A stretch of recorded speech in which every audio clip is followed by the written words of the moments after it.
المحلات دايما بتدور على حاجة مميزة وسعرها كويس، وفي نفس الوقت العين بتشتري. العين يا جماعة بتشتري أكتر من أي حاجة.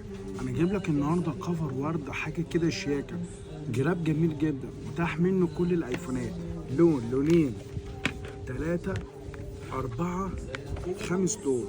اولا المحل بيحتاج ايه؟ المحل بيحتاج اول حاجه باكت محترم عشان يعرف يعرضه، تاني حاجه بيحتاج جراب كويس، تالت حاجه بيحتاج جراب شكله ملفت قوي، رابع حاجه بيحتاج سعر كويس وتشكيل محترم، وما يلتزمش مثلا بكميات كبيره، لا، هو عايز حاجه يمشي الدنيا معاه، برضه مش يشتري ويركن على الرف.